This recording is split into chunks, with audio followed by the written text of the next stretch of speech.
Ito guys, ang buhay ng mga estudyante guys. Oh. Gutom na kaka-practical.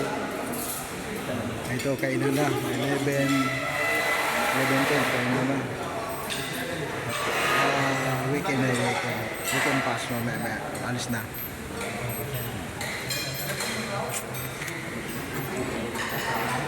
Ito yung ginagamit kasi konti lang naman kami. Ito yung misol namin.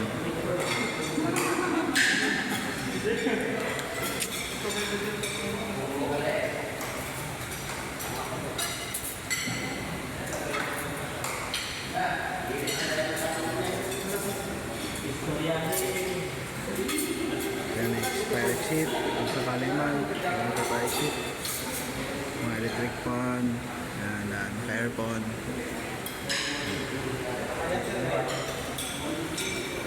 Ito yung mga catering natin na magaganda.